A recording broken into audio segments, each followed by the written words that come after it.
Hey, you guys. Scott Horton here to remind you that it's fund drive time at the Institute right now. We only do this twice a year, but it's got to be done. And I'm proud to do it, too. We've got an incredible crew of the best writers, authors, and podcasters in the Libertarian movement. From Jim Bovard, Lori Calhoun, Tom Woods, and Ted Carpenter, to Keith Knight, Kyle Anzalone, Hunter DeRensis, Connor Freeman, and all the rest of the guys.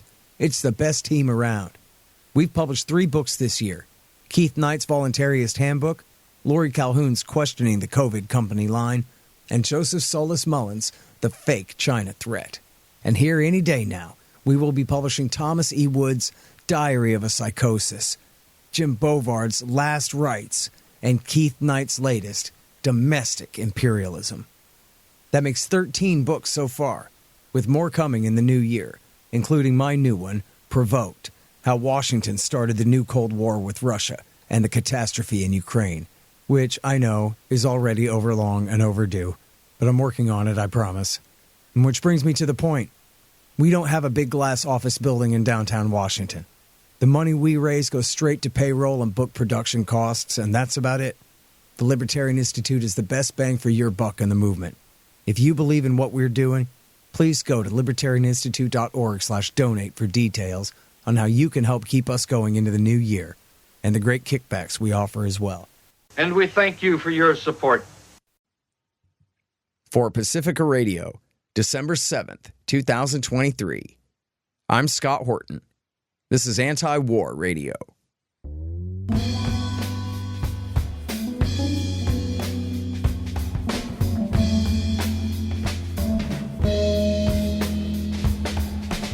All right, y'all, welcome to the show. It is Anti-War Radio. I'm your host, Scott Horton, celebrating 25 years on the radio. That's how old I am now. And celebrating 13 on the radio here on KPFK 90.7 FM in LA. I am the editorial director of Antiwar.com, and I'm the author of the book Enough Already, Time to End the War on Terrorism.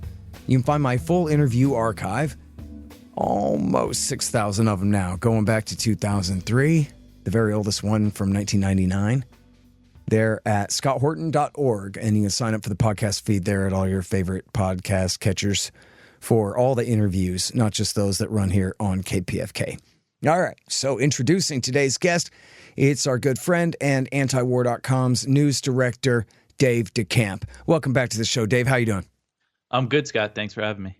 Very happy to have you here. Lots of bad news to talk about. Let's start with Israel-Palestine. First of all, I'm interested in what are the best estimates of the casualties as of today, December the 7th, as far as you know, sir. So I just saw Gaza's health ministry just put out another estimate, and they say it's about 17,100.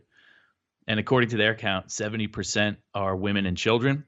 Now, the health ministry, they stopped putting out updates on November 10th. They said they just couldn't anymore because the communications broke down. But then during that about 1 week pause, that when Hamas and Israel were exchanging hostages and prisoners, I guess they got some more counts. So they started putting out updates again. And if you remember earlier in the war, lots of people were casting doubt on the numbers coming from the health ministry, including President Biden, who essentially accused the Palestinians of lying about the death toll.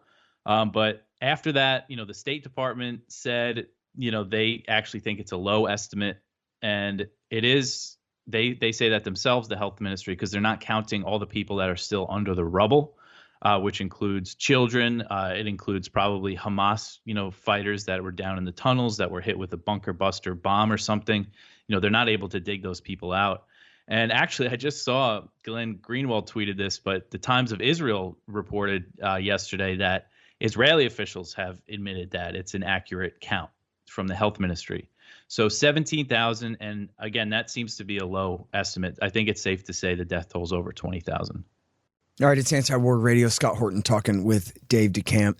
And now, the health ministry does not differentiate in those raw numbers between Hamas fighters and or civilians. I guess you say they differentiate women and children, but when it comes to men, they don't differentiate who's a fighter and who's just some guy?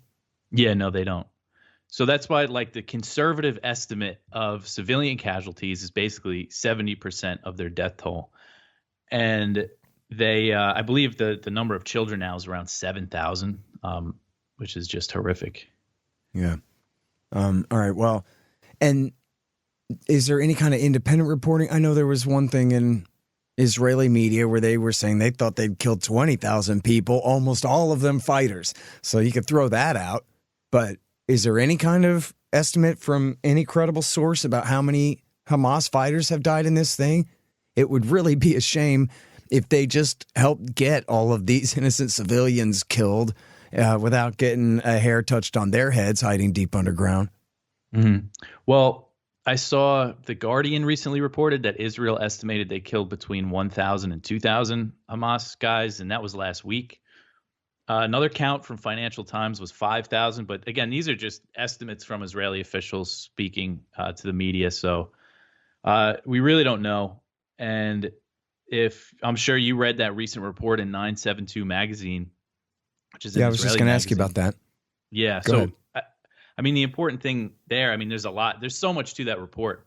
So let's try not to skip over anything. But when we talk about the number of civilians killed compared to the Hamas fighters, what that report revealed, which seemed pretty thorough to me, it cited Israeli intelligence sources, was that if there was instances where they think they're going to kill one Hamas fighter, but hundreds of civilians, not one or two or a few dozen, which is already a crazy amount.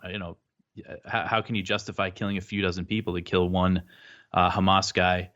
But they're saying that they would authorize strikes where hundreds of civilians would be killed if they think one Hamas commander or something would be killed. So it's a ratio of, not 2 to 1 or 3 to 1. It's a very high ratio that they are going with. It's Antiwar Radio, and the article I'm talking about here with Dave DeCamp is this thing in 972 Mag, that's the area code of Tel Aviv. So that's why it's called that. It's an Israeli publication. And this article is by Yuval Abraham. It's called A Mass Assassination Factory. A Mass Assassination Factory. In case you missed this, it's really worth the dive when you get a chance to look it up. A mass assassination factory inside Israel's calculated bombing of Gaza.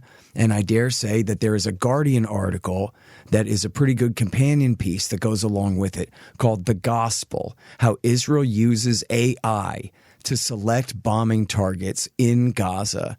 So I was wondering, I mean, if you have it in front of you or I know that you wrote this up for antiwar.com. You already mentioned about the insane ratios that they openly admit adopting here of their willingness to inflict civilian casualties to catch Hamas fighters. But can you take us through this a little bit more? Because even what counts as a Hamas fighter is they'll wipe out a neighborhood to get just some schmuck with an AK who doesn't even have a rank, right? Like the lowest private.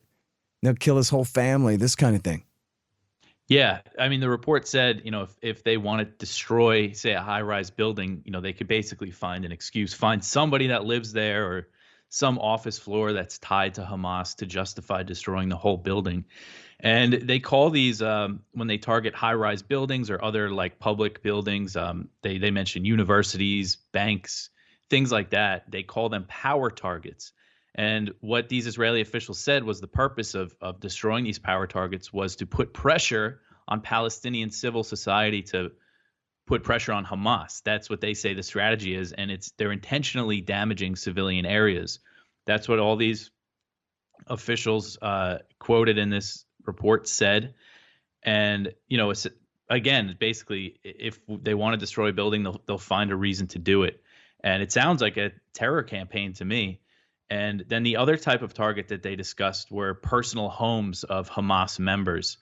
And this is where the AI system seems to come in, because they're talking about not medium level or high level officials that are mostly down in the tunnels. These are low level guys, and they target their homes where they live, whether or not it's a single family home or an apartment building. They blow it up. And this AI system basically finds all these targets for them at a much faster rate than any Israeli intelligence analyst can do. And they say that there's testimony from Palestinians that seems pretty convincing that in a lot of these cases, there's nobody related to Hamas when they destroy these homes. And this is something that Israel has done in previous wars is, if a Hamas guy is sleeping in his bed, they'll just blow up his house, whether or not his family's there, his young kids are there. That's been a strategy of the Israelis for a long time. So this has kind of just been, increased at such a level because they have this AI system now picking out targets. And there's one quote in that piece, and I know I saw you tweeting about this, where this is one Israeli intelligence source that basically says everything is intentional. If a 3-year-old girl dies, it's because the IDF decided, it was worth it. The collateral damage was worth it, which they call it collateral damage. But how is it collateral if the majority of the people you're killing are civilians to kill one Hamas fighter? So it's just a really revealing report. And these sources, this report is saying that Israel is intentionally targeting civilian areas to do damage to kind of as a psychological campaign. Yeah. And I wanted to point out this too. So I don't know if everybody gets to the end of the article because it's kind of stomach-churning thing. But 2 intelligence sources told 972 Mag that Hamas leaders, quote, understand that Israeli harm to civilians gives them legitimacy in fighting. Of course, that's the whole purpose of terrorism anyway, right? Is to create a reaction, drive more people into your camp, to heighten the contradictions, of course. And then that becomes the excuse anyway. These power targets, we're going to kill civilians deliberately and knowingly because we pretend to believe, even though we explicitly admit we know better. We want to continue to pretend to believe that this will turn the people of the Strip against Hamas, their only armed force resisting on their behalf. Mm-hmm. And they know they're lying. Yeah, and if you remember in earlier wars, they used to warn people and to tell them to evacuate these buildings, these high-rise buildings that they would destroy. And I do remember when this thing first started, we saw some of that, but it seems like that has basically gone away. They're telling Palestinians to leave certain areas, but then they bomb the areas that they send them to anyway. I mean, it's just they don't have a chance of really going anywhere that's safe.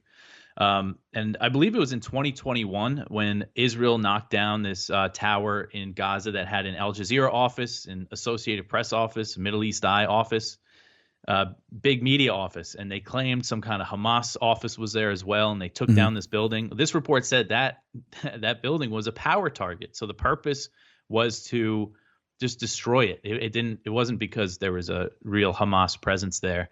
And that's just one thing I wanted to point out, because this is another strategy of the Israelis, is to attack the media. They're killing journalists at an unprecedented rate. And one thing that the U.S. feared about that pause in fighting because of the hostage deal was that more journalists would be able to shine a light on the atrocities that were committed. I mean, they really said that. Officials, yeah. This was a report in Politico. I couldn't believe it that they actually said that. And which is very close. Yeah, this wasn't like a scoop exposing them. This is them talking to their friends at the Politico over there. It's incredible. Like, one thing we're really worried about is people will see what we've been up to. Yeah, well. And speaking of which, Israel.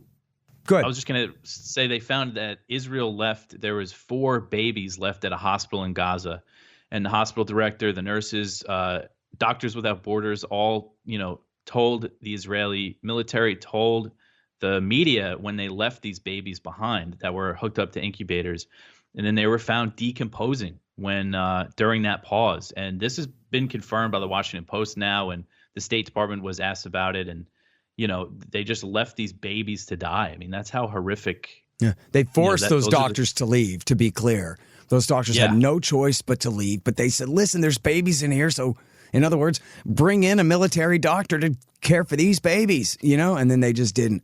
Remember, everyone, this is how they started Iraq War I, was by lying and saying that Saddam Hussein stole the incubators and killed the Kuwaiti babies. That was how they got us into this whole mess 30 years ago. They could start a war with a lie about that, the snap of their fingers. Hear anybody talking about America invading Israel now over this? Of course not. In fact, nope, we'll just look the other way since we're talking about real babies being murdered this way. That's different. Yeah, Matt Miller, the State Department spokesman, he was asked about it the other day. He just basically shrugged his shoulders, deflected to Hamas, That's right. Now, tell me about al-Masawi.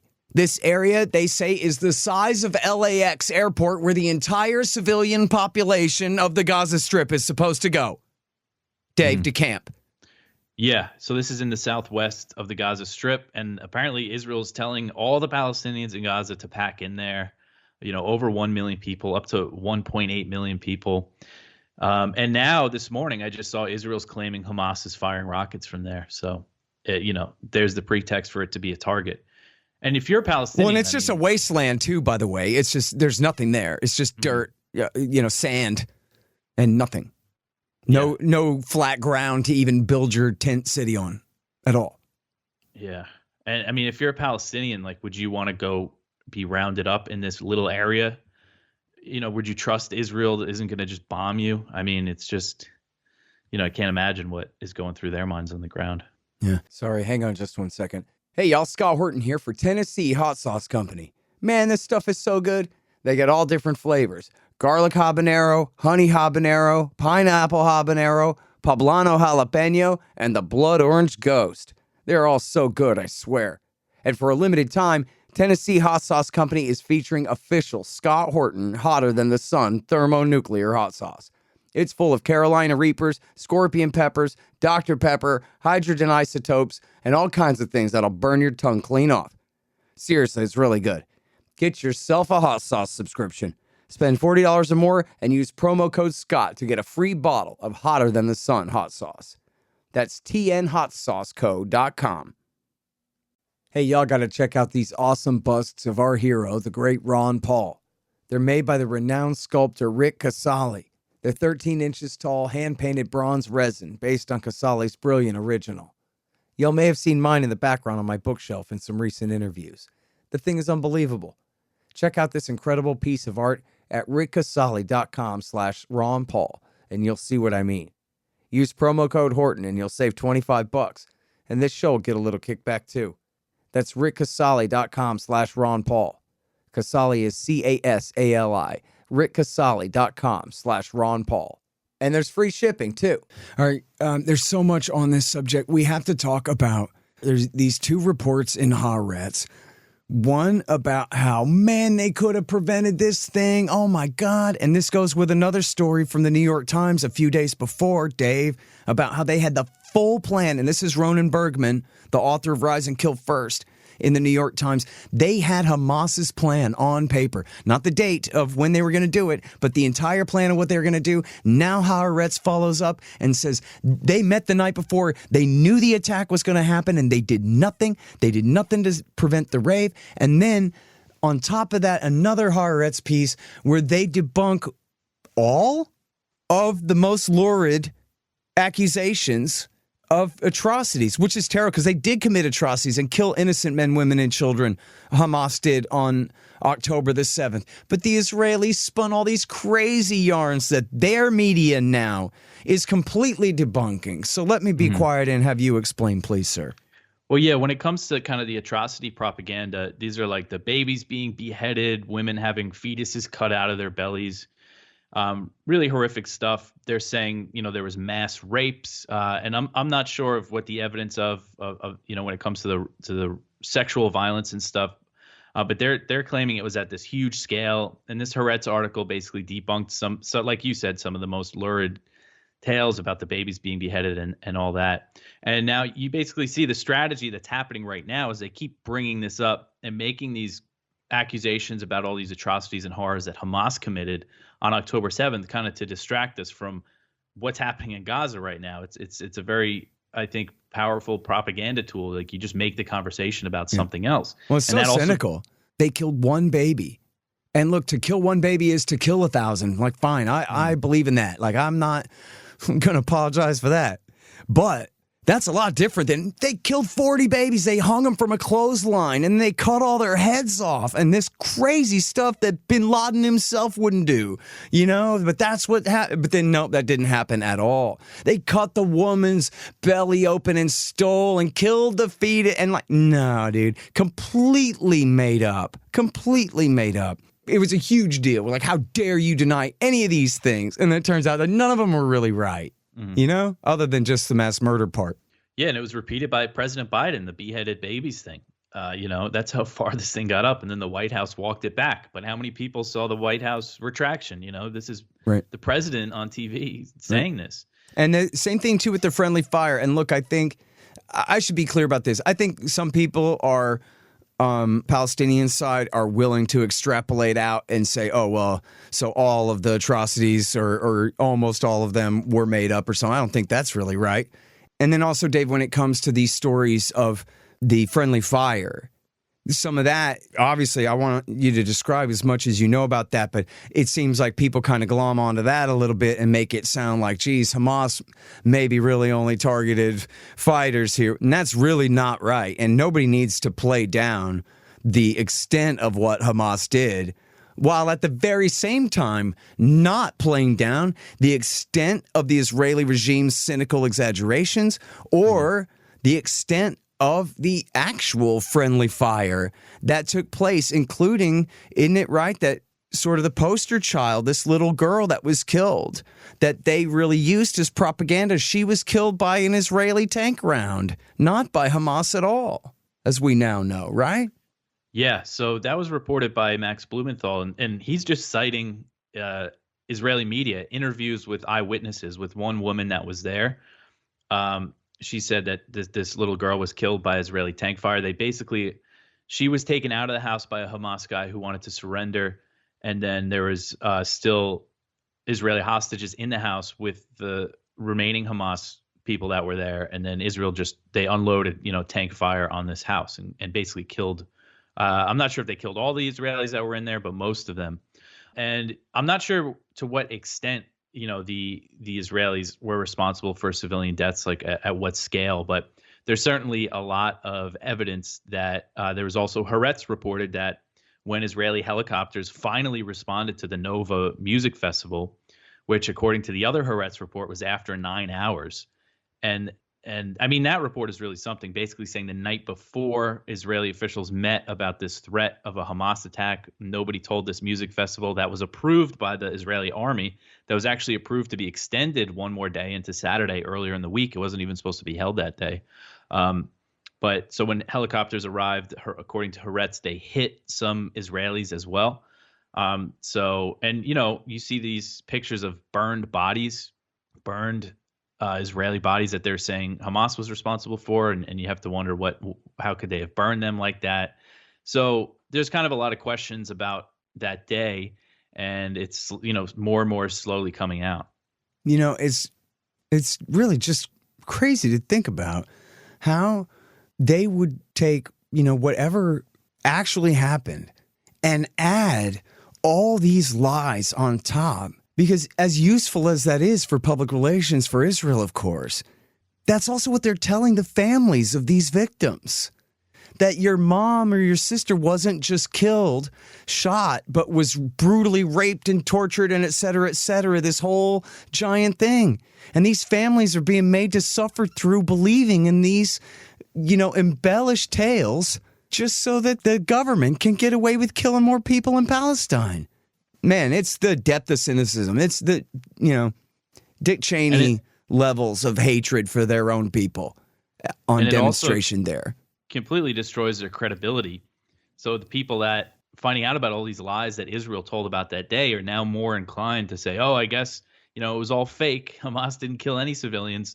That's how they lead people to think. And it was actually the title of that Haaretz debunking article basically said these stories feed the deniers, what they call them, the people that are denying Hamas committed any atrocities. So that's where Haaretz is coming from in debunking that. Yeah. Well, look, the truth ought to be plenty bad enough. And you know what? Honestly, I'm not a let it happen on purpose guy. But it is important to note that at the very minimum, the level of criminal negligence and dereliction of duty by Netanyahu and the entire national security state there is such that one could easily extrapolate out. If you want to jump to that conclusion that this must have been deliberate, you have every piece of that puzzle that you need when we know that they knew the entire plan. We know they knew that it was even going to happen. They let all the kids keep dancing anyway. They didn't call all the troops back from the West Bank that they had deployed away and all this. And we don't know who's making what decision. And I'm a minimalist on this stuff. I look at it as pure dereliction to the nth degree, though. Criminally negligent homicide, in the first degree at the very least. But it is, in other words, it's an unbelievable level of negligence for Israel's supposed security force, the ones who have these poor people locked in the Gaza ghetto in the first place and then are unable to keep them locked in there and protect the civilian population of Israel from the danger that they've engendered. And it's just nuts. Anyway, while we're at it, Dave, let me ask you one more here from the headlines on antiwar.com today. And this is again from Haaretz. Israeli police greenlight far-right march rallying for, quote, full Jewish control over the Temple Mount. What does this mean? So, this is there's often these very, provocative marches by Israeli far-right people who sometimes chant, the flag march is one of them that happens usually every year.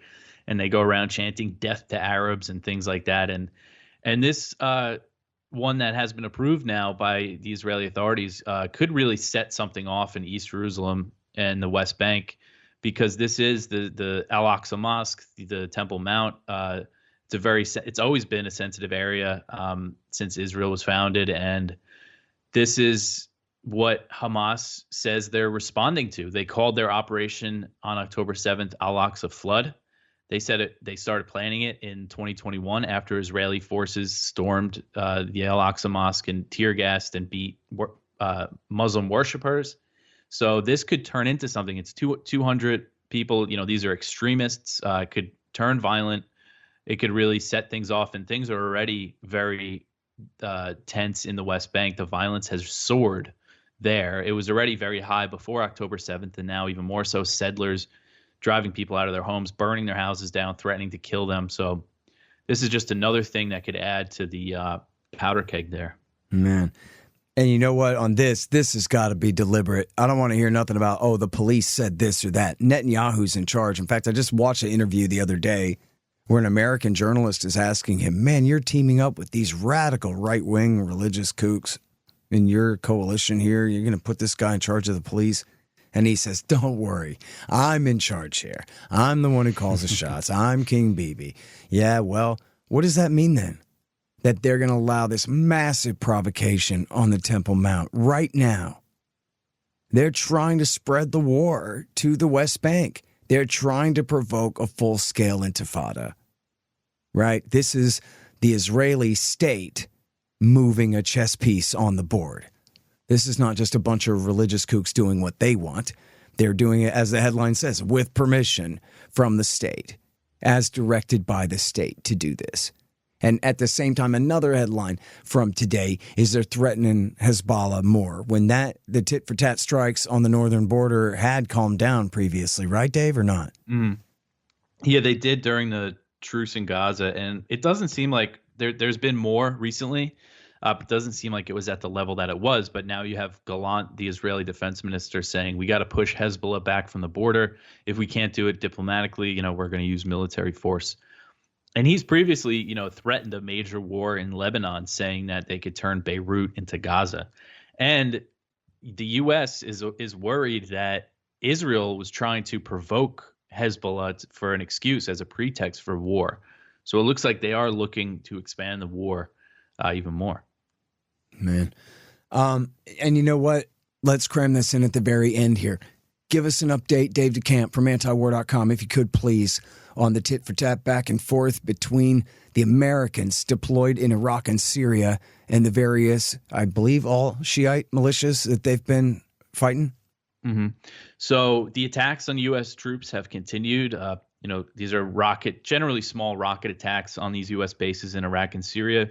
They started on October 17th in response to the U.S. support for what Israel's doing in Gaza. There's been over 70 attacks. No U.S. troops have been killed. There's been dozens of injuries, but this is a lot of attacks that's happening. And the U.S. has launched several rounds of airstrikes now in eastern Syria and Iraq. They killed Kateb Hezbollah fighters in Iraq, which is one of the big Shia militias, and they're not backing down. And the U.S. seems like they're now willing to bomb these guys and kill a good amount of them. I believe a few dozen have been killed on the U.S. airstrikes now. And it's just, a situation that seems to continue to escalate. All right, y'all, we're all out of time. Sorry about that, but that's Dave DeCamp. He is news editor at antiwar.com. That's news.antiwar.com. And he hosts the podcast Anti-War News, which is on all your podcatchers and on YouTube as well. Thanks so much for your time again, Dave. Thanks, Scott. All right, you guys. And that's it for Anti-War Radio for today. I'm Scott Horton, editorial director at antiwar.com, host of the Scott Horton Show at scotthorton.org. And I'm here every Thursday from 2:30 to 3 on KPFK 90.7 FM in LA. See you next week.